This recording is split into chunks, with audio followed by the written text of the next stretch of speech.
It's TGI Friday and we have a packed show for you, so let's get started right now.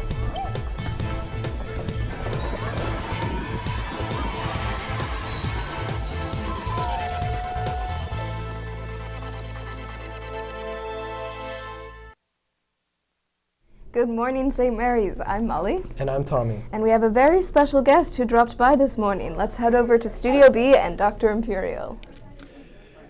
Morning, everybody. I got a couple quick announcements. COVID update number one. In August, we had 15 students report that they had caught COVID. 15 in August and September, about 45 days. After 25 days of October, we have had 23 COVID cases reported to us. That's not a huge uptick, but it's an uptick. More importantly is the fact that the medical authorities are a little worried about what they're now calling the triple-demic. That is something called respiratory syncytial virus, the regular flu, and COVID. Now, it's still warm enough here, but they're starting to see increases of hospitalizations for all three back in the Northeast. So, why am I here? Please look around your room right now. Are all the windows all the way open? Are both doors, if you have two doors, open? They need to be. I walked around yesterday and saw windows closed. Kids who were by the windows want to close them because they're cold. I get it. But you can't do that. Ventilation is the best thing to do when you want to keep this stuff away. Now, this is the second best thing. You should carry a mask with you. And if you're working in close groups, indoors, you should probably put it on for that time period. You don't need to wear it the whole class. The third thing is this. The weather is getting cooler. So, although I haven't checked this with Mr. Filson and he might come after me, you may wear indoors beanies, not baseball caps. Baseball caps were invented to keep the sun out of our eyes for fly balls. This is to keep your head warm. Okay? As it gets cooler, you may want to go out and invest in some Audrey Hepburn lambskin gloves so that you can do classwork, but that's going to be your choice. Seriously, you don't want to get this thing. We're not done with it yet. Okay? So, doors and windows open. Teachers always, please do check that every day. And beanies are okay indoors, but not baseball caps. Back to you. And in student life news, Dr. Imperial, you may want to hang around and watch our first segment this morning and see what some of your teachers have been up to recently. And what is that? A letter or a task? Task 3 of Taskmaster starts right now. Watch out, coming through! Oh, hi. I don't even know what this is. Trick or treat. Maybe Mr. Something's got one. Yeah, we are ready, Mr.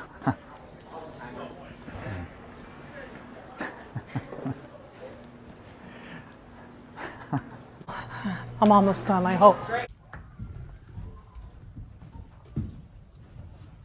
Okay, I don't see an envelope. There's one. I have to find the envelope. It's right there. It wasn't very well hidden. All right. All righty, I'm ready for task number 3. Oh, is that my task? I have to find my task?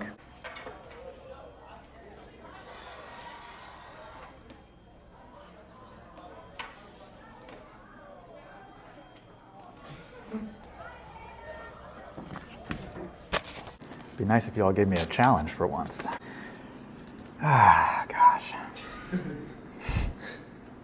Create and wear the most stunning Halloween costume using only the materials you find in your classroom or on campus.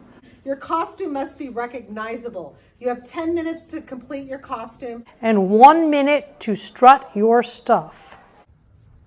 Most stunning costume wins. Your time starts now. Stunning costume. Well, I'm not going to go any farther than my own classroom. All right, what are you going to follow me around? I can go anywhere on campus, right? Yes. Okay. I'm thinking about which one I can do the best with. Mary's weightlifter. It's in Filson's office. God. Oh,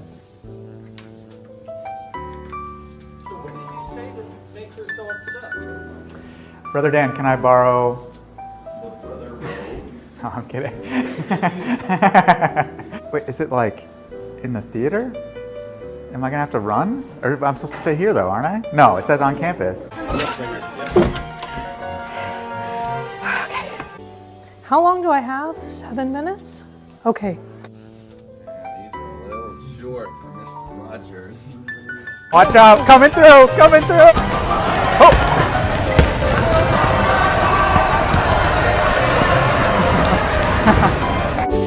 Maybe I'll go ahead.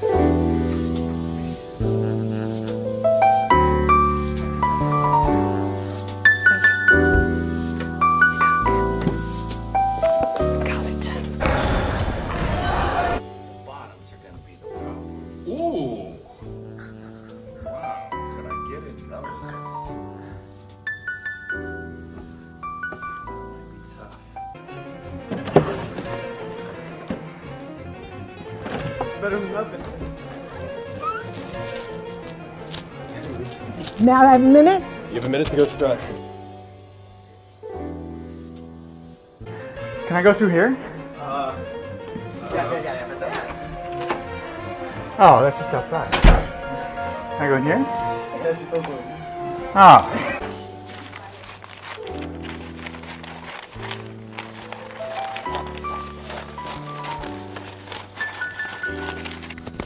I need a baseball hat. Parkour! Maybe Mr. Sutphen's got one. No, Mr. Sutphen doesn't have baseball hats. You got a baseball hat? Yeah, I do. Quick, I need one. It's not a great hat. Doesn't matter. Well, now this is just embarrassing. This is absolutely perfect. Oh, you got a baseball bat?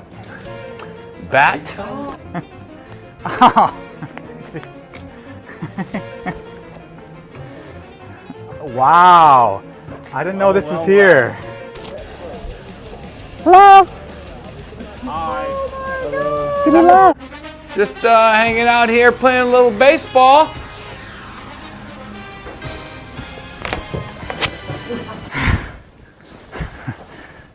I might get in trouble for this one. I gotta be careful. Just playing a little baseball here. Better up, pitch and baseball. I am done. I have strutted. Obi-Wan, please help us. You are our only hope. America's game. Hey kids, remember to sit in the front row, take out your earbuds, and do your summer reading. I'll give you $1 if you answer one of my questions in class. Miss Molinelli, where am I supposed to be right now? Happy Halloween. Please follow the link in your email to vote on the most stunning costume or go to the following link on your screen right now. It's tinyurl.com/taskteacher3.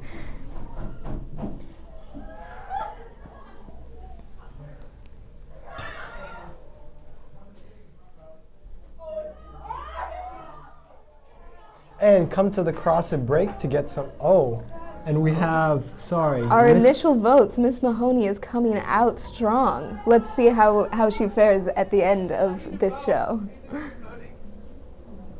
And come to the CrossFit break to get some apple cider and caramel apple lollipops to celebrate the fall season. At lunch, we will play a game called Haunted Chairs, a spooky edition of musical chairs. Stop by for some Halloween music and lots of fun. And a reminder that dressing up for Halloween and Saturday's play showing, NCS volleyball game, and football's Redout and Tailgate will be the last opportunities to get spirit points. So show up and show out with the Redout. We got some new gear over in the Panther store, so it's exciting. Make sure to check it out right next to Mr. Pacheco's room. And only one more day for your chance to win. Come by the main office with Miss Pilara and submit your guess for how many pieces of candy are in the pumpkin jar. Only one guess per person. Break on Halloween Monday is your last chance. The winner receives a $25 gift card. May the odds be ever in your favor. And Filipino Heritage Month is quickly coming to an end. Here are some recent interviews from the CCAT team. Hey everyone, it's Amelia from CCAT, and today for Filipino American Heritage Month, we are going to be asking some Filipinos around campus what their favorite thing about Filipino culture is. I'm really proud of our connection to family and how that puts me at a closer connection with my culture. My parents were able to teach me Tagalog at a really young age, so now I'm fluent in that. And I can kind of relate my experiences, especially with my family members my age, like my cousins or my siblings and stuff like that. And it just puts me at a closer bond with the rest of my family because we have these shared experiences that we can talk about and relate to. I really love the community and our culture, and especially we're very family oriented, and also I really love the delicious food. The food. The parties. Something that I'm really proud of about Filipino culture is specifically the food and the type of connection people can have with food. I feel like it's a really universal experience, that food is a really good way of reconnecting with your culture. Specifically for me, Filipino food helps me reconnect with my Filipino grandparents because they make me dishes a lot that not only remind me of who I am and where I'm from, but it allows me to learn more about their experiences as being immigrants from the Philippines. I take pride in my ancestors and the work that they did to get ourselves here to the U.S. I really like that our culture is very family oriented. I like the food. One thing I take pride in Filipino culture is the diversity of where we're from, what we look like, and all the shared and not shared experiences. We can all come from different backgrounds, whether or not we know a certain language, because there's so many languages in the Philippines, whether you're first gen, second gen, third gen, if you live in America. And I think the diversity and the different experiences is very amazing. And the fall play Cyrano continues after a fabulous opening night, and let me just say, I loved it. And there are only 2 more performances. We head over to Studio B with the final update.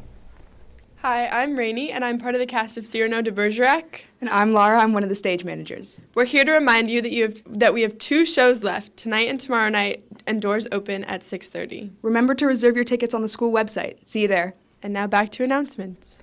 And course evaluations start next week, so ensure your feedback is constructive and respectful.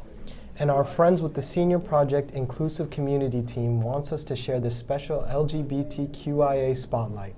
Hi, my name is Malachi from Inclusive Community, and today I'm introducing Billy Porter, a renowned queer actor, singer, writer, and director. Billy Porter was born on September 21st, 1969 in Pittsburgh, Pennsylvania, and raised by his mother, Clorinda Ford. Being born into an extremely religious family and a sexually abusive stepfather took a heavy toll on Porter. However, he held on to his perseverance. Porter attended Taylor Alderans High School in Pittsburgh, as well as Pittsburgh School for the Creative and Performing Arts, where he studied acting, music, and dance. He later attended Carnegie Mellon University's School of Drama in Pittsburgh, graduating in 1991. In 1991, Porter was cast in the ensemble Miss Sagan, which won 3 Tony Awards and became one of the longest-running shows in Broadway history. Throughout the 1990s, he continued to appear in Broadway musicals, including Five Guys Named Mo, Smokey Joe's Cafe, and 1994 revival Grease, in which he played Teen Angel. Though faced with animosity as a black queer man, Porter continued his acting career in the major musical Kinky Boots and Emmy awarding series Pose. His award-winning acting skills have garnered a lot of attention from the LGBTQIA+ community and all of the entertainment industry. Pose in particular has revitalized the almost forgotten underground trans and gay balls of the late 80s and 90s. With Porter's growing platform, he provides HIV awareness and empowers young LGBTQIA+ members with his single Children. Children not only incorporates his experiences, Porter uses his song as a microphone to touch the hearts and the minds of LGBTQ members and allies. A question I leave you with is, how can you impact your community or even your friends to allow a safe space for those who are struggling? Now back to announcements. And in club news, the game club is meeting today after school in the library. And in counseling news, St. Mary's welcomes Lynn University of Florida. Please check your score account for the appointment times. And now here's Arjun with your Panther Athletics. Congratulations to the cross-country teams as they celebrated Senior Day after sweeping all 4 races at Point Pinole. The teams have combined for a crazy 47-1 record this year in the TCAL. Congratulations to the Lady Panthers who competed their season yesterday with a 5-2 loss to Albany. We finished 10-4 with considerable improvement. Special recognition goes to Ella Francis at number 1 singles, who defeated her opponent in straight sets, and the doubles team of Samantha Teag and Lillian Hess, who needed 3 sets to get the victory. Monday is the first day of winter sports. If you are planning to try out for basketball or soccer, you must be cleared by home campus, athletic clearance. If you have any questions, please stop by Mr. Sanchez's office. There are no sports events today, so it's a good opportunity to catch the fall play, but tomorrow there is a triple header here at St. Mary's. We have Senior Day for football at noon, followed by the game versus Maria Carrillo from Santa Rosa at 1. Varsity volleyball opens up the North Coast section play with a quarterfinal match against Del Norte at 5 p.m. Then, closing night of the play is at 7 p.m. That's it for sports. Now back to Molly and Tommy. Thank you, Arjun, and a very happy birthday to John Brailsford and Miss Haro. And later this weekend to Maxwell Dreskin, Robert Ortiz, and Romina Clement. Happy, happy birthday from all of us to you. We wish you happy birthday so we can party too. Hooray! And it's Friday Pizza Day over in the Shea Cafe. Here's the full menu for the day and the spooky meatloaf for Halloween. Now we take a look at a score update from the recent votes for task number 3. It looks like Mr. Marks is in the lead now. Well done, Mr. Marks. Mr. Marks. But it's a close race. We'll see who pulls out ahead. And that's it for today. We will be back here on Monday with an epic Halloween special and our conclusion to Task Teacher. Have a great weekend, St. Mary's.